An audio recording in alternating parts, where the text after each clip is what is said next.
Esta es la clase de Simplex, más como ensuciándose las manos, por así decirlo. Ya vimos toda la motivación que hay detrás del algoritmo. Creo que vimos el algoritmo también, ¿o no? Sí, vimos la regla de pivoteo, de cómo movernos desde un punto extremo a otro. Y hoy vamos a ver ejemplos. Acá, la clase de hoy va a ser más relajada. La idea es que entiendan bien. En una de esas nos sale un poco más corta, pero aquí háganme todas las preguntas que tengan, porque esto es derechamente eh, cálculo. ¿Ya? Y la idea es que aprendan bien cómo hacer el simplex para que después lo hagan cuando lo requieran. Así que si tienen dudas, deténganme. Si hay cualquier cosa que no entienden, pregunten.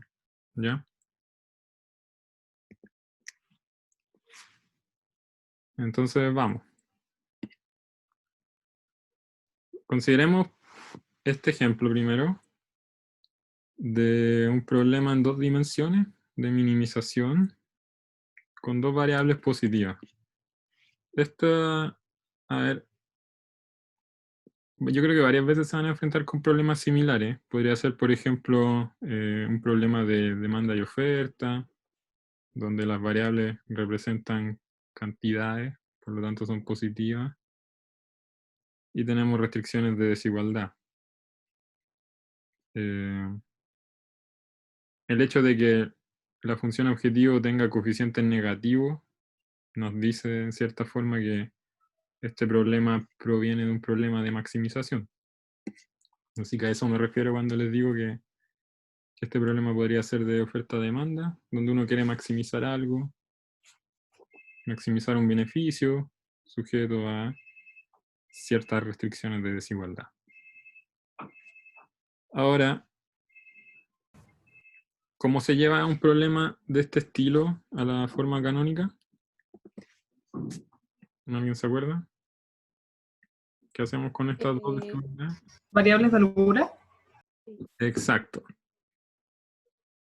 Queremos que ciertas cantidades sean menores o iguales a algo. Eso es equivalente a decir que, bueno, si le agrego la holgura representa cuánto me falta para llegar a la igualdad. Entonces, si le agrego la holgura, alcanzo la igualdad. En este caso, introducimos 2 nuevas variables, x3 en la primera desigualdad, x4 en la segunda desigualdad. Acá lo importante es que ambas variables son positivas. ¿Ya? Ahora, como x1 y x2 eran positivas de antes, ahora las 4 variables son mayor o iguales a 0. Y tenemos, bueno, 4 variables, 2 restricciones de igualdad. Ahora, estos problemas son amigables. Y de hecho, hace mucho más fácil empezar a aplicar simplex cuando uno parte desde un problema con desigualdades y le agrega las variables de holgura. Acá, si nos movemos ahora al problema en forma canónica, ¿a alguien se le ocurre una base factible para el problema?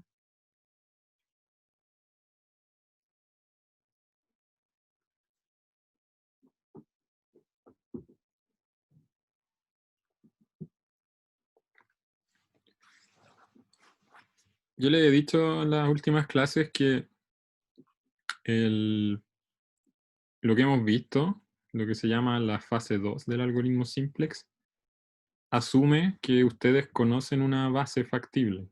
O sea, asumen que ustedes saben cómo ubicarse en un punto extremo y a partir de ese punto extremo van moviéndose hasta llegar al óptimo. En este caso, bueno, yo les dije que en algunos problemas es fácil ver la base factible. Cuando dije eso me refería exactamente a una situación como esta. En otros casos no es tan fácil y a veces quizás nosotros les podemos dar una base factible, pero cuando uno tiene un problema que proviene de desigualdades y que está escrito en forma canónica simplemente porque agregamos variables de holgura, entonces la base factible salta a la vista de inmediato. Déjenme escribir la matriz A, la matriz de restricciones. En este caso es una matriz de 2×4. Vendría siendo 1, 1, 1, 0, 3, 1, 0, 1. Entonces, ¿qué me dice una submatriz de esto? De 2×2, que sea invertible y tal que la inversa multiplicada por el lado derecho nos dé positivo.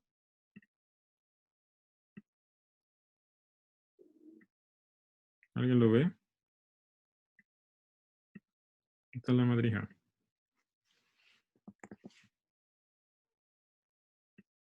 Quizás las primeras dos columnas. Primeras dos columnas, 1, 3, o sea, 1 menos 3, 1, 1. Claro. ¿Y por qué?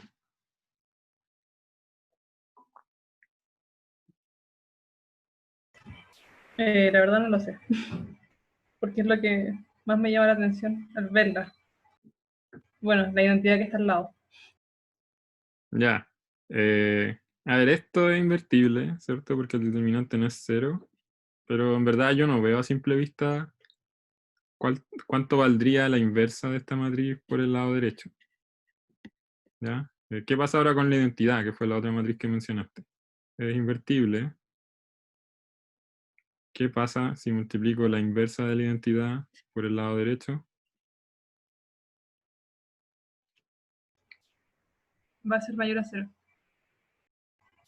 Ya. Entonces, es la identidad por la que ustedes deberían inclinarse. ¿Ya? Siempre que tienen un problema que proviene de desigualdades, entonces cuando ustedes agregan las variables de holgura, siempre se les va a formar la identidad. La identidad es invertible. La identidad por el lado derecho va a ser el mismo lado derecho, así que si el problema original tenía coeficientes positivos acá, la identidad siempre les va a dar una base factible. En este caso, para partir, podemos simplemente considerar a x3 y x4 en la base. ¿Ya? Y esto es una regla en general. Cuando obtengan la formulación en la forma canónica, simplemente porque agregaron variables de holgura, traten de chequear de inmediato la identidad. Este chequeo es súper rápido. Lo único que les podría fallar es porque hubieran coeficientes negativos acá, pero eso en verdad no es muy usual. La mayoría del tiempo van a tener una base factible de inmediato. Entonces, en este Profe, caso, ¿sí? ¿puede repetirlo de nuevo? El tema de cuando se tiene esa base, porque es conveniente ver al tiro con la identidad. Ya, porque la identidad es invertible. Acuérdense que para tener una base factible necesitamos dos condiciones. Primero, que la submatriz B sea invertible. Y segundo, que la inversa de B por el lado derecho sea mayor o igual a 0. Entonces, si ustedes tienen en alguna parte formada la identidad y tienen un lado derecho positivo, va a funcionar de inmediato. La identidad es invertible, la inversa de la identidad es la identidad, por lo tanto, la inversa de la identidad por el lado derecho va a ser simplemente el lado derecho. ¿Ya? ¿Se entiende por qué la identidad es una base factible? Sí, profe. Gracias. Ya, súper. Y esto recuérdenlo porque se da bastante a menudo. Entonces, acuérdense que si nosotros hacemos el cuadro del que hablamos la vez anterior, la clase pasada, la idea es representar los costos reducidos, el despeje de las variables que están en la base en función de las otras. En este caso, x3 y x4 están directamente despejadas. Eso es lo otro que lo hace bastante fácil cuando uno tiene variables de holgura. X3 ya está escrito en función de X1 y X2 directamente desde esta línea, y lo mismo con X4. Entonces el cuadro inicial tendría esta forma, ¿ya?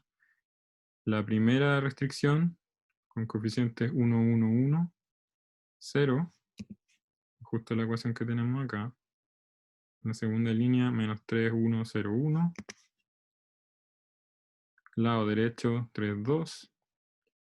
Y acá arriba, los costos reducidos, en este caso vienen siendo los mismos costos, porque también las variables de holgura no aparecen en la función objetivo. Entonces tampoco es necesario hacer ningún reemplazo en los costos. ¿Ya? Los costos reducidos para este punto extremo coinciden con los costos originales del problema. Así que son simplemente menos 1, menos 3, 0, 0. ¿Ya? Esta coordenada acá, no sé si se acuerdan, es el valor de la función objetivo en el punto en el que estamos parados. ¿En qué punto estamos parados acá? ¿Se acuerdan qué significa que X3 y X4 estén en la base? ¿Cuáles vendrían siendo los valores de X1 y X2?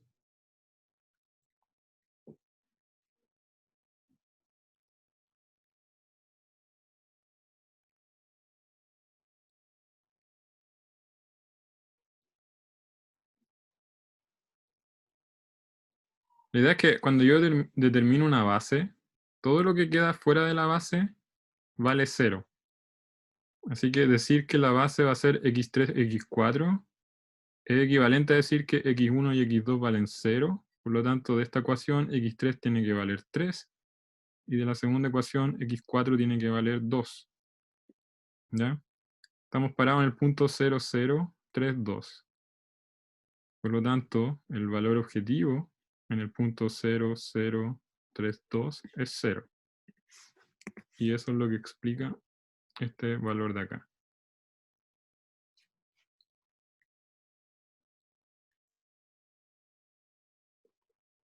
¿Ya? En general acá lo que va es menos el valor objetivo.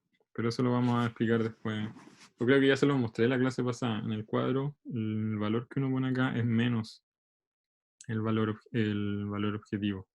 En este caso, menos 0 nos da 0, así que no importa el signo.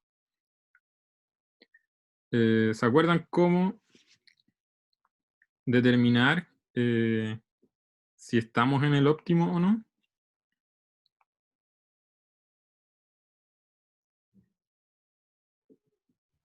¿No?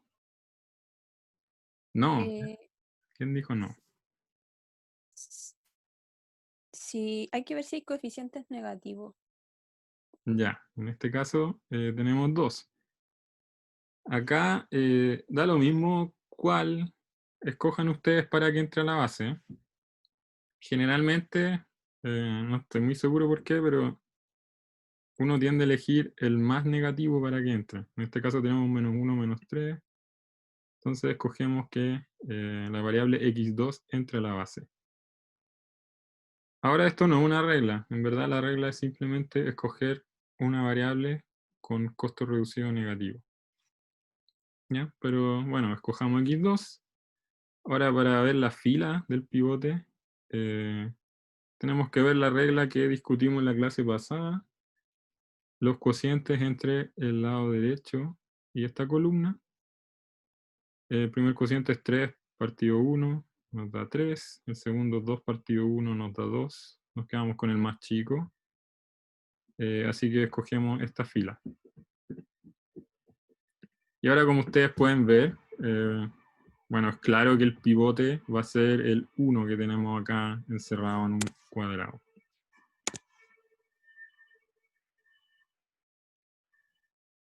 Ahora, ¿quién se acuerda cómo pivotear? Volvamos a álgebra lineal.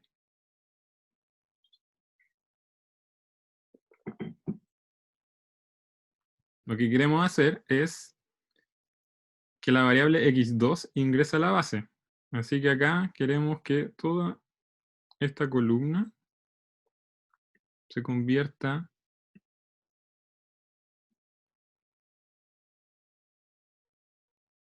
en la columna correspondiente de la matriz identidad. Entonces, ¿se acuerdan cuáles son las operaciones que tenemos que hacer para que esta columna se convierta en esto que tenemos acá?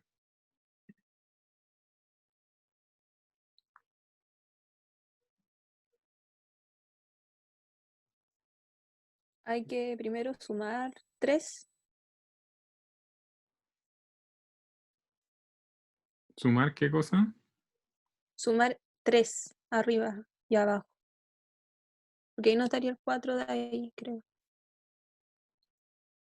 Y se pondría 0 el -3. Yo estaba pensando en a la segunda columna restarle la tercera, o sea, fila, perdón. Ya. Veamos. A ver, el pivoteo consiste en operaciones por filas, ¿ya? Por ejemplo, en la primera idea que me dieron, yo no puedo sumar un número a una fila, ¿ya? Sino que tengo que sumarle otra fila o restarle otra fila o un múltiplo de la fila, ¿ya? Pero no una constante. Fíjense que la última fila, la de abajo, esta, acá no tenemos que hacer nada porque ya tenemos el 1 en la posición que andamos buscando. ¿Ya? Así que esta fila la dejamos igual y pasa directamente al cuadro siguiente. ¿Ya? La última fila me queda exactamente igual. Ahora, para la segunda fila, lo que queremos hacer es poner un 0 acá. ¿Ya?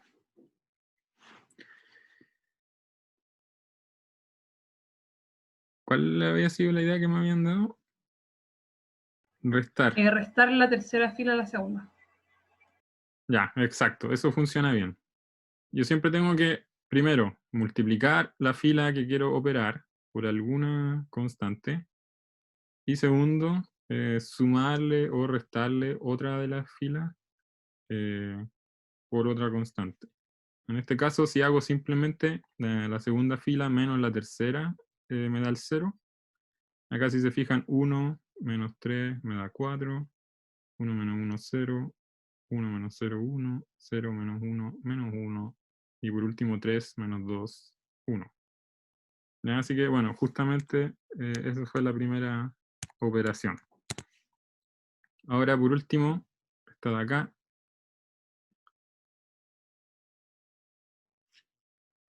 ¿Qué puedo hacer aquí? Sumar 3 veces la última fila. Sí. Ya. Entonces multiplicamos la tercera por 3, sumamos, y acá, bueno, espero que todos vean que menos 3 por 3 son menos 9, menos 1, 10, y así sucesivamente, ¿ya? Espero que hayan refrescado un poco la memoria de cómo pivotear, pero bueno, una vez que saben eso ya es todo, es bien mecánico, ¿ya? La parte del pivote no es lo más interesante cuando ustedes hacen simplex, sino que se espera que este paso, esta flechita, ustedes la hagan sin ningún problema. Y ahora, bueno, el método en sí consiste en las decisiones que ustedes van tomando cuando se van moviendo de un punto extremo a otro. Si ustedes pivotean, fíjense que estamos ahora, vamos a obtener el cuadro que tenemos al medio. ¿En qué punto del poliedro estamos parados en este cuadro? ¿Alguna idea? Recuérdense que antes partimos en 0, 0, 3, 2. Y dijimos que x2 iba a entrar a la base. Y bueno, cambiamos la base. Fíjense dónde está la identidad. Perdón. La identidad está en las variables x2 y x3. Así que la pregunta es, ¿en qué punto del poliedro estamos parados en este momento?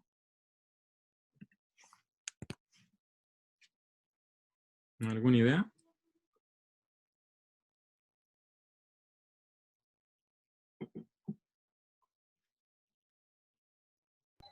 Quizás x1 y x4 sean 0 y x2 y x3 sean nuestros valores. Ya, súper bien. X1 es 0 porque está fuera de la base. X4 también es 0. ¿Y qué pasa con X2 y X3? Uno es igual a 1 y el otro es igual a 2. Ya. Voy a anotar los puntos para que se entienda. El primero es 0, 0, 3, 2.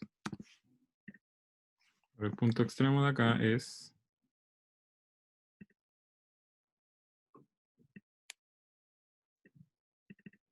Ya dijimos 0.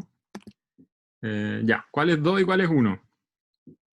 En términos de cuadro, acuérdense que esto es... en el cuadro uno tiene, cuando va manipulando las ecuaciones para escribirla en función de las otras variables, en el lado derecho a ustedes les van a ir apareciendo los valores. Ya en el lado derecho les queda justamente b a la menos 1 por b minúscula. Así que acá solamente tienen que seguir los valores de la identidad. Por ejemplo, x2 me daría esto. x2 vale 2. x3, si quiero ver cuánto vale x3, entonces acá haría algo así. Vale 1. Y por último 0. Ya estamos parados en el punto 0, 2, 1, 0. Ahora, el punto 0, 2, 1, 0 no es óptimo, no es solución del problema, porque tengo un costo reducido que es negativo. Ya acá es, acuérdense que un costo reducido negativo, lo que significa es que al hacer entrar esa variable a la base, yo voy a hacer que el valor de la función objetivo disminuya. Entonces acá no estamos en la solución porque podemos hacerla mejor. ¿Ya? Podemos, haciendo ingresar x1 a la base, podemos disminuir el valor del punto en el que estamos parados. Y acá, bueno, no hay nada que escoger. Hay una única variable con costo reducido negativo. Ocupamos la regla de los cocientes. Fíjense que la regla de los cocientes, el primer cociente me da 1/4 y el segundo no lo tengo que considerar porque el coeficiente de acá es negativo. ¿Ya? Eso significa que no puedo sacar la variable x2 de la base. x2 y x1 se mueven juntas. Así que la regla de los cocientes me da que tengo que pivotear con respecto a la primera, bueno, o la segunda en el cuadro, la segunda fila. Así que en el cuadro que está encerrado acá en un cuadrado. Así que de nuevo, el pivote, lo voy a repetir por última vez. Queremos convertir esta columna en la columna correspondiente de la matriz identidad. ¿Ya? El pivote es el 4, así que acá tengo que dejar el 1. Simplemente tengo que dividir toda la fila por 4. ¿Ya? 1, 0, 1/4 menos 1/4, 1/4. Así es como obtenemos la fila del medio. Y bueno, para las otras la idea es la misma. Multiplicamos esta por 3/4 y sumamos. ¿Sí? Profesor, ¿qué quería decir la S y la R? La S es la columna que va a entrar a la columna del pivote, que está determinada por los... Pero la S no es como sigla de nada, entonces. No, no, es porque cuando Ya. escribimos el algoritmo, lo denotamos como S y R, los índices, el pivote. Ya, gracias. ¿Ya? Entonces, como les dije, para obtener la tercera fila multiplicamos por 3/4 y sumamos, y la otra multiplicamos por 10/4 y sumamos. 10 cuartos son 5 medios. ¿Alguna duda con el pivoteo? Porque esta va a ser la última vez que lo discutamos.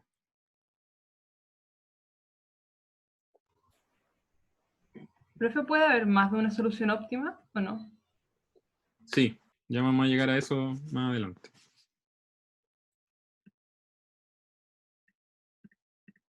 Ya, entonces, bueno, sigamos. Pivoteamos. Ahora obtenemos el tercer cuadro. Antes de decir nada, ¿en qué punto, a qué punto extremo nos movimos? Ahora estamos diciendo que la base está formada por x1 y x2, ¿ya? Porque son las variables en las cuales tenemos la matriz identidad. 11 cuartos, coma 1 cuarto, coma 0,0. Ya. No exactamente, no, al revés, no, al revés. Sí, un cuarto, 11 cuartos, ahí sí, 0, 0. ¿Ya? Fíjense Profe, que, ¿sí? profe, ¿cómo se están modificando los valores de la primera fila? De aquí a acá, Sí, por ejemplo. multiplicamos la fila del pivote por 5 medios y sumamos. Sumamos hacia arriba.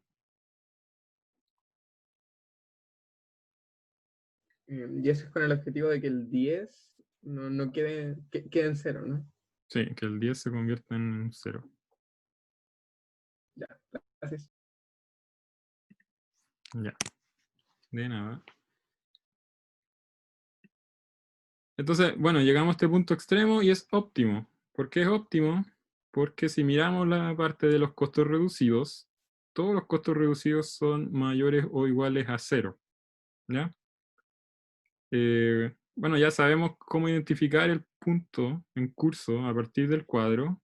Ya, un cuarto, 11 cuartos, y todo lo que está fuera de la base vale 0, 0, 0. Ahora el valor objetivo del problema es el opuesto de esto, ¿ya? Así que menos 17 medios.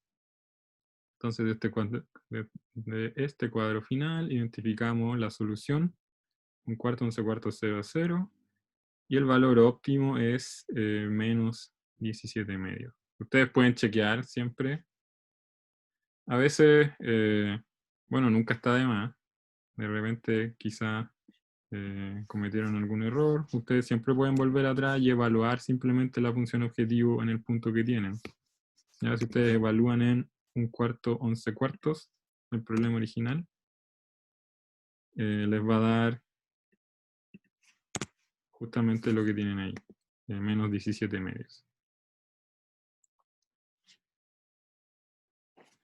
Entonces, como ustedes pueden ver, en 2 iteraciones resolvimos el problema, ¿ya? Este problema lineal, relativamente de forma sencilla. ¿Alguien tiene alguna pregunta?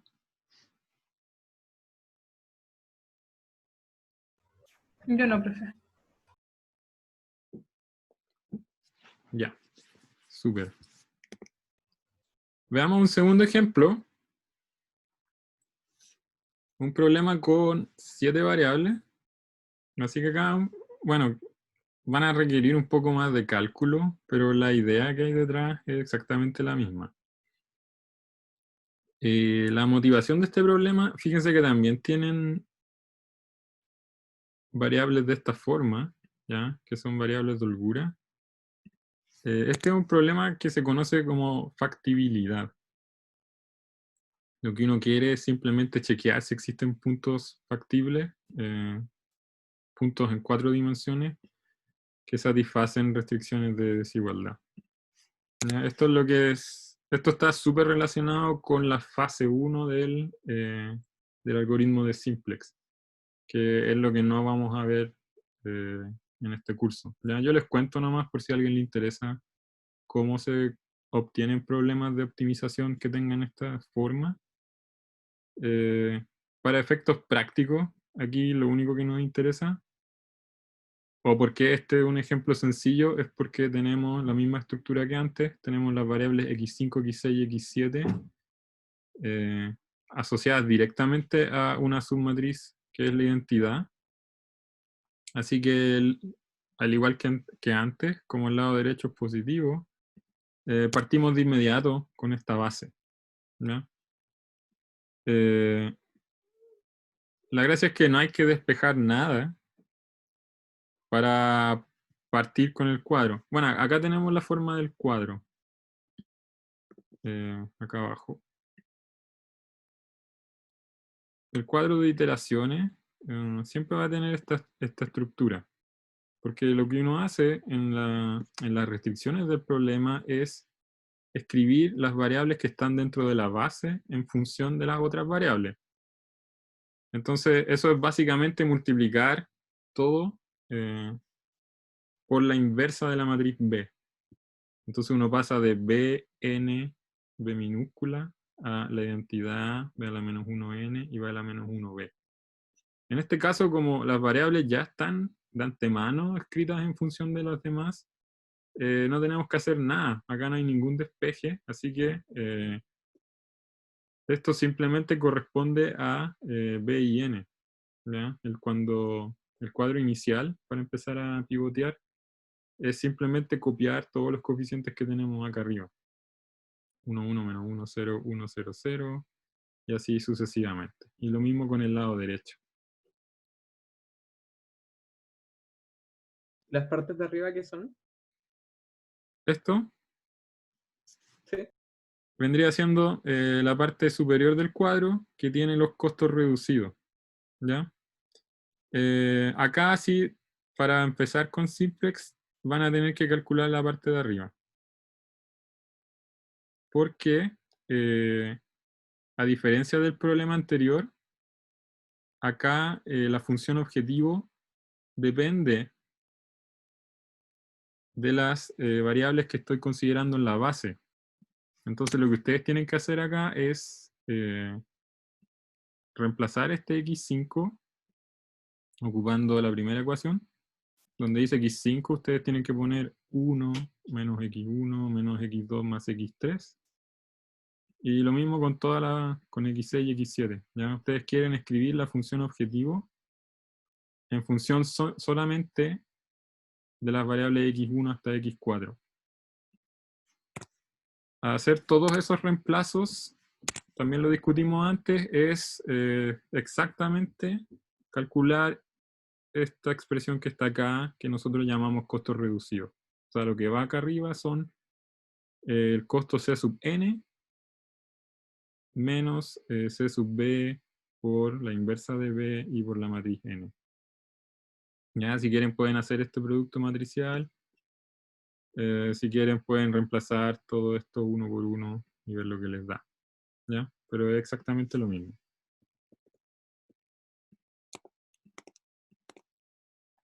En este caso, lo que van a obtener es menos 3 x1 más x2 menos x3 menos x4.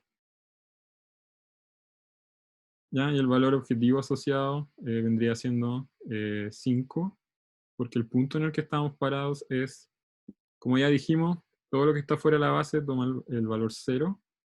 Así que nuestro punto extremo de partida va a ser 0, 0, 0, 0. Y, bueno, las variables restantes van a estar determinadas por el lado derecho de este cuadro, por b a la menos 1 por b. Así que en este caso 1, 4 y 0. ¿Alguna pregunta?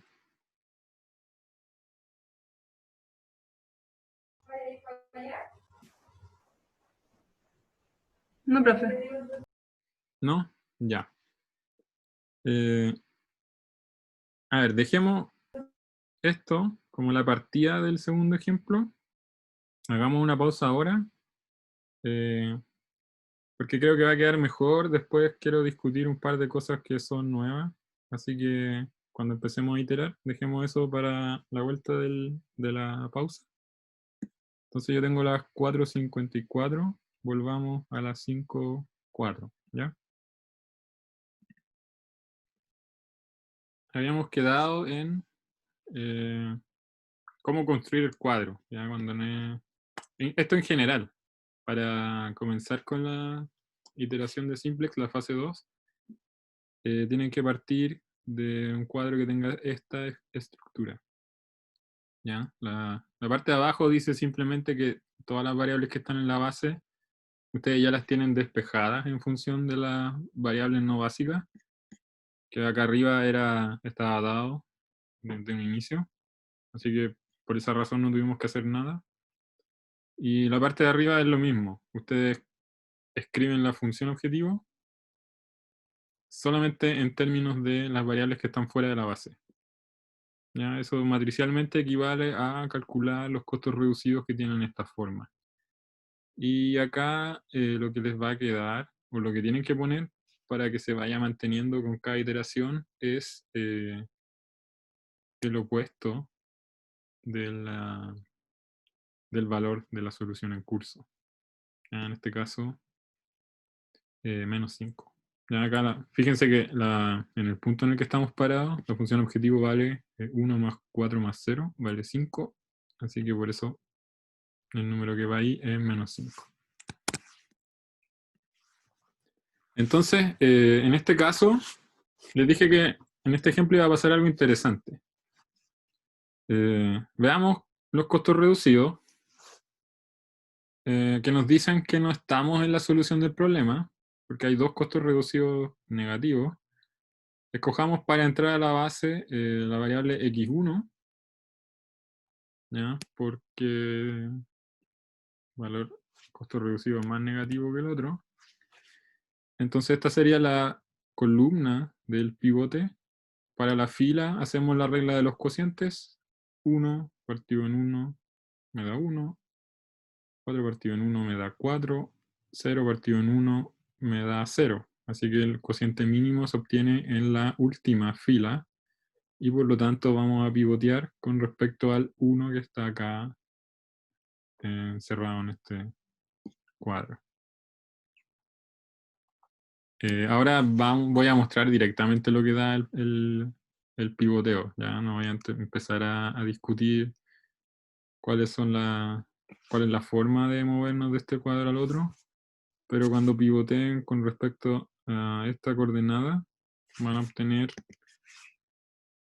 esto que está acá, ya lo que dice primera iteración. En este caso, lo que ocurrió fue que nos movimos al punto, si ustedes miran, acá las variables x1, 2, 3, 4, x5 y x6 están en la base, por eso acá aparecen marcadas con negro. x1 vale 0, x5 vale 1 y x6 vale 4. Y todo el resto está fuera de la base, por lo tanto vale 0. De nuevo, viendo los costos reducidos, nos damos cuenta que no estamos en una solución del problema. Hay dos variables que podemos hacer ingresar a la base y disminuir el valor en curso. Esta vez nos inclinamos por x2. Vamos a hacer que x2 entre a la base para ver qué variable sale. Hacemos nuevamente la regla de los cocientes. 1 partido en 2 me da 1 medio. 4 partido en 1 me da 4. El último cociente no lo cuento porque acuérdense que este coeficiente negativo significa que ambas variables crecen, ¿ya? Si incremento el valor de una, la otra también. Así que si x2 aumenta, esta que está acá es x1, x1 también va a aumentar. Así que este no lo cuento. Entre 1 medio y 4, el cociente mínimo es 1 medio. Acá no está marcado, pero esto significa que ahora vamos a pivotear con respecto a este elemento. ya, a este 2.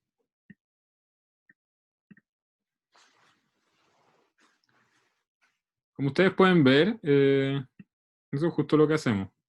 Ya la columna correspondiente se va a transformar en la columna de la identidad. Así que de nuevo, no les voy a decir el detalle del pivoteo, pero por ejemplo, esta fila hay que dividirla por 2 y se obtiene esto que está acá. Ya, y el resto se van multiplicando la fila por una constante conveniente y sumando o restando a las demás. Acá nos movemos nuevamente después de la segunda iteración. Ahora las variables que están en la base son x1, x2 y x6, ya con los valores 1 medio, 7 medios. Los valores se obtienen del cuadro directamente, del lado derecho. Todavía no estamos en el óptimo, porque todavía tenemos costos reducidos negativos. Ya en este caso decidimos hacer que la variable x4 ingrese a la base, para ver qué variable sale de la base, la regla de los cocientes. En este caso hay una única opción. ¿Ya? Acuérdense que un coeficiente igual a 0 significa que si yo aumento la variable x4, no tiene ninguna consecuencia en los valores de la variable correspondiente. ¿Ya? Así que en este caso, si yo aumento x4, x2 va a quedar igual. Si yo hago crecer x4, x1 va a quedar igual.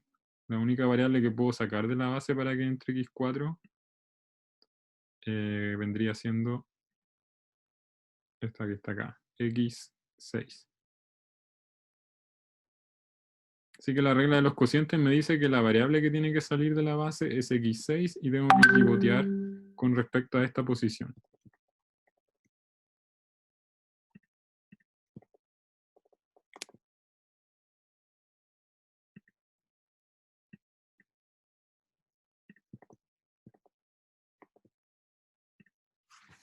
Después del pivoteo, la tercera iteración, llegamos al siguiente cuadro, donde sí finalmente llegamos a una solución del problema. ¿Ya? Después de la tercera iteración, nosotros podemos ver la parte superior y nos damos cuenta que todos los costos reducidos son mayores o iguales a 0, por lo tanto estamos en el óptimo. En este caso, las variables de la base son x1, x2, x1, x2 y x4, ¿ya? Con los valores correspondientes 1 medio y 7 medios. Todo lo que está fuera de la base vale 0, x3, x5, x6 y x7. Así que el punto que está escrito acá, que está llamado x4, es una solución del problema. ¿Ya? Así que en términos prácticos, acá, bueno, resolvimos el problema de optimización. Sabemos cuál es el valor óptimo, además. Viendo esta posición de acá, el valor del problema de optimización es 0. Y este punto x4 corresponde a una solución del problema. Ahora, acá, ¿qué es lo que ocurre? Es que si nosotros miramos los costos reducidos, hay un costo reducido que es igual a 0. ¿Qué creen ustedes que significa eso? ¿Alguna idea?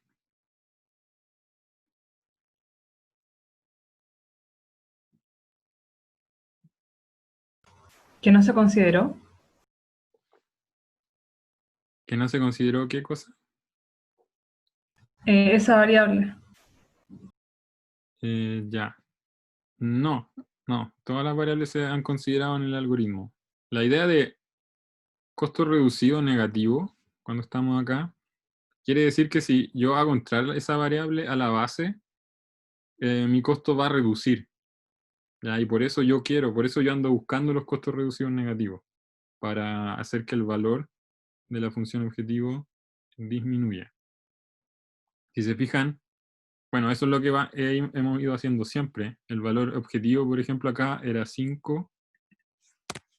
Después el valor objetivo acá era 3.5. Y por último, el valor objetivo llegó a 0. ¿Ya? Y acá llegamos al mínimo. Eso es porque si yo hago entrar una variable que tiene costo reducido negativo, hago disminuir el valor de la función objetivo. Así que, bueno, en esa línea, cuando el costo reducido es 0, significa que al hacer entrar esa variable a la base, la función objetivo no va a cambiar. Y eso quiere decir que hay más soluciones para mi problema, ¿ya? Este es el caso donde hay el problema de optimización, tiene varias soluciones, ¿ya? Entonces acá, bueno, si quieren una iteración forzada, ya en estricto rigor no es necesario si ustedes andan buscando una solución del problema, podrían detenerse acá. Ahora, si ustedes quieren entender bien qué está pasando, quieren encontrar todas las soluciones del problema, entonces pueden hacer una iteración más, en la cual hacen entrar a la base una variable que tiene costo reducido igual a 0. La regla, bueno, la regla es la misma de antes. Para ver qué variables sacan de la base, tienen que hacer la regla de los cocientes. En este caso hay una única opción por estos dos coeficientes negativos.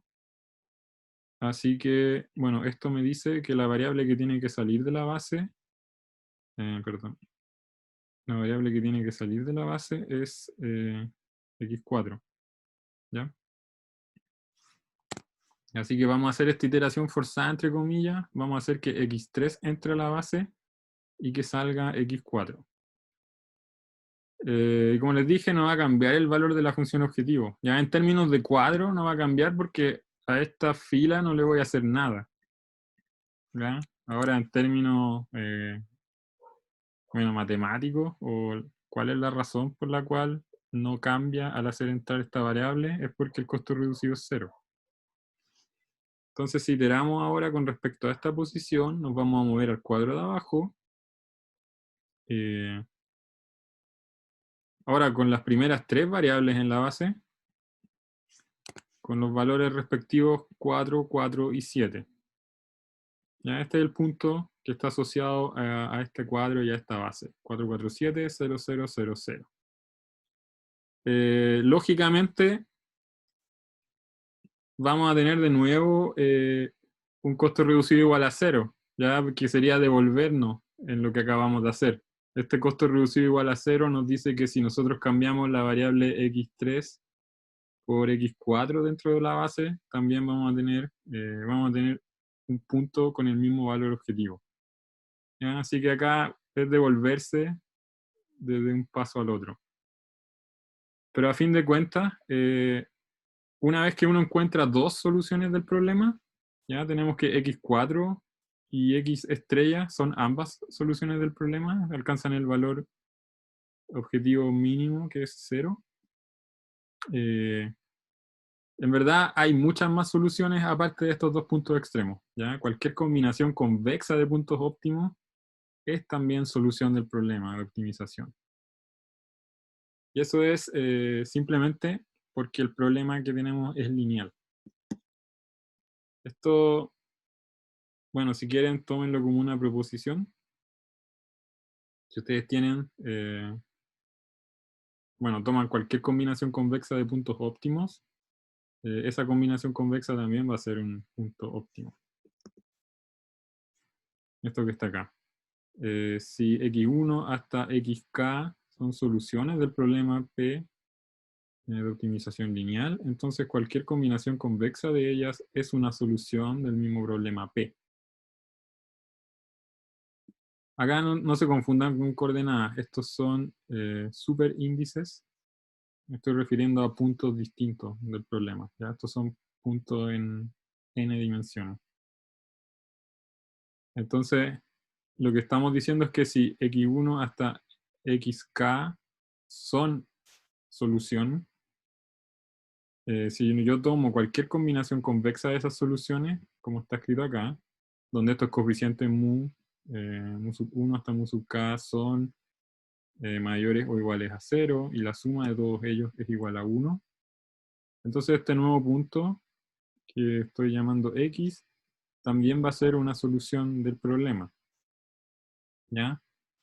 Esta demostración es súper simple en verdad, porque el hecho, cuando uno dice que todos estos puntos x1, xk son solución, estamos diciendo básicamente que la función de costos, la función objetivo aplicada a cada uno de estos puntos toma el mismo valor, y ese valor es el valor óptimo del problema.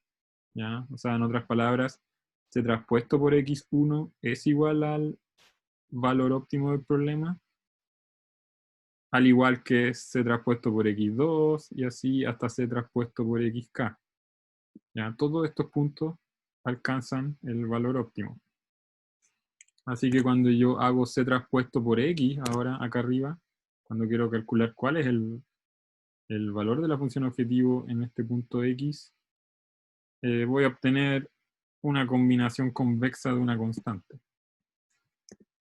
¿Ya? C traspuesto por x va a ser mu1, C traspuesto x1, y así sucesivamente hasta mu sub k, C traspuesto xk. Cada uno de estos productos vale el valor óptimo, así que tengo una combinación convexa del valor óptimo, el valor óptimo, y por lo tanto este nuevo punto también es solución del problema de optimización lineal.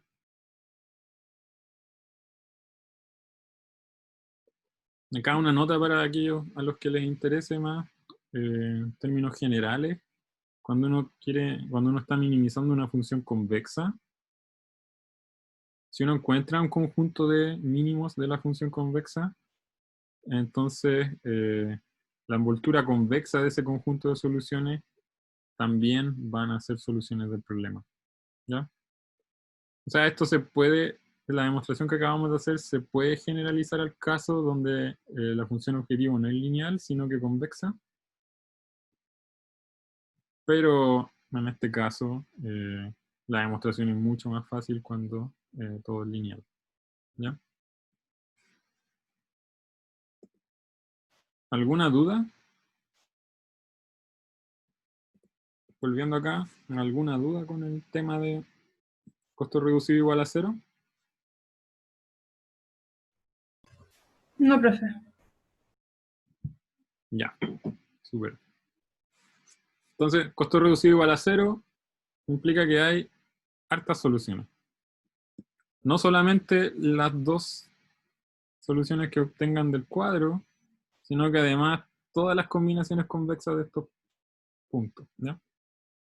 Profe, yo quedé con una duda del principio, donde pasamos del problema con 7 variables al cuadro donde íbamos a pivotear, de donde aparece como el -3. -3, unos. Sí, Es reemplazando estas tres variables en términos de x1 hasta x4. ¿Ya? ya, ya, ya. Y el -3 viene porque x5 es 1 menos x1, así que ahí tenéis 1. Después x6 es 4 menos x1 de nuevo, así que ahí van menos 2x1. Y el x7 es menos x1 de nuevo, así que ahí están los menos 3x1. ¿Ya? La función objetivo, en términos de las variables x1 y x4, es menos 3x1 más 0x2 más x3 menos x4. ¿Se entiende? Sí, profe. Ahora sí me quedó más claro, ahora sí lo vi. Gracias. Ya.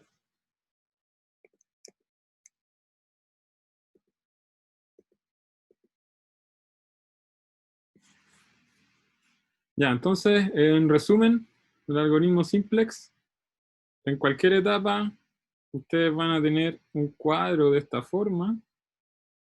Arriba,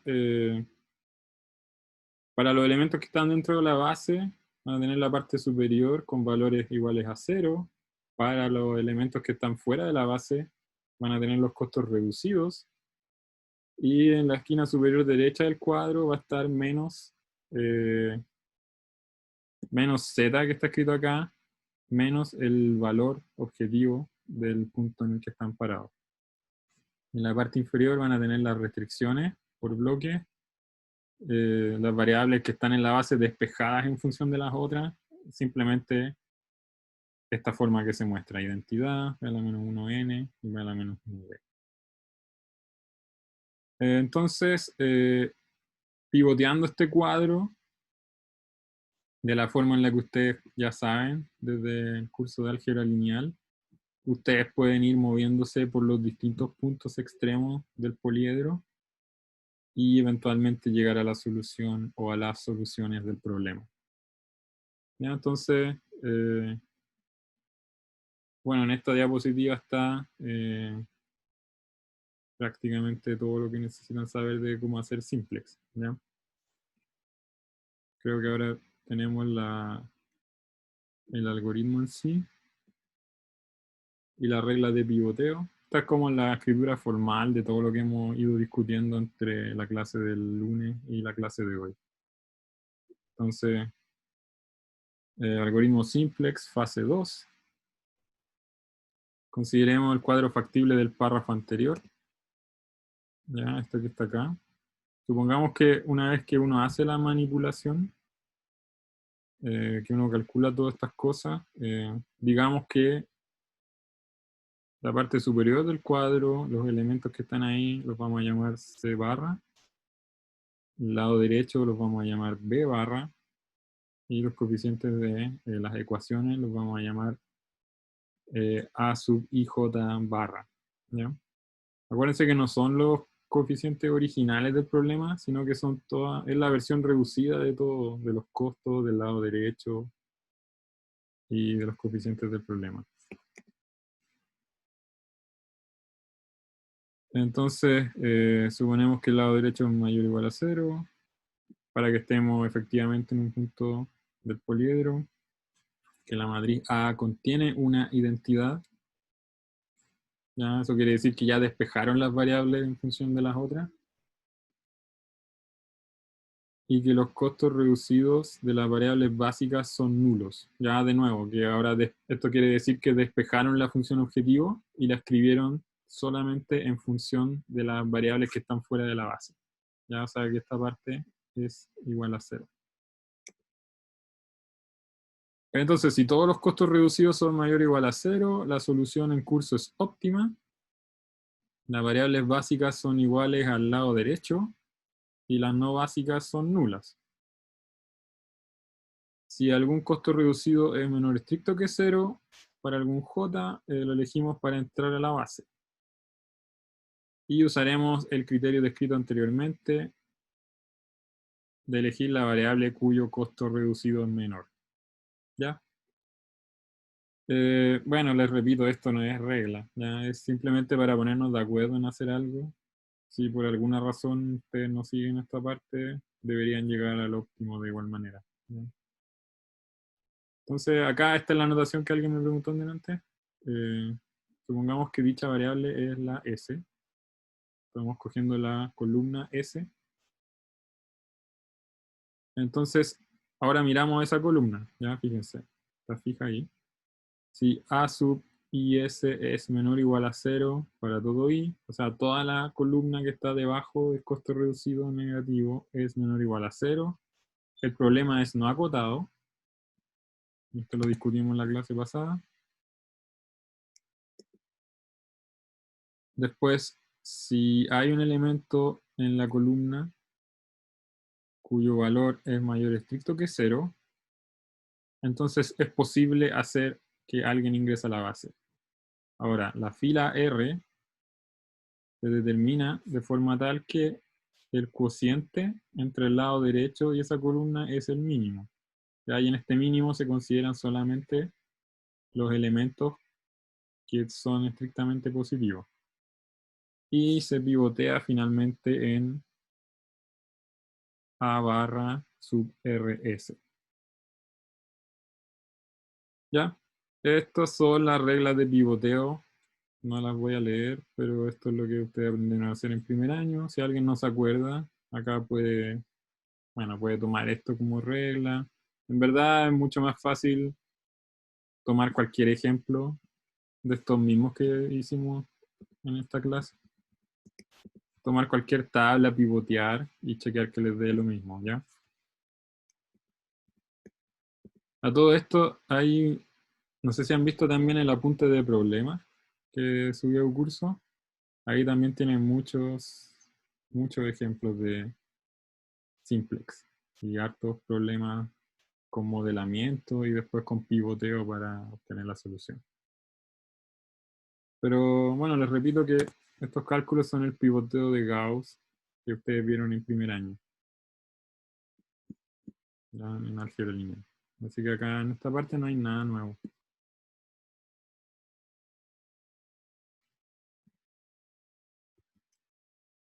Así que bueno, esto sería el algoritmo escrito ya formalmente.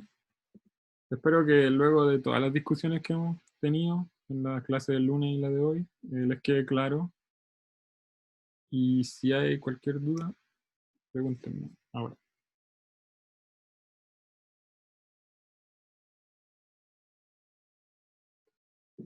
¿Se entiende el algoritmo? Profe. ¿Sí? Ya. Qué bueno, entonces, si no hay preguntas, dejemos hasta acá.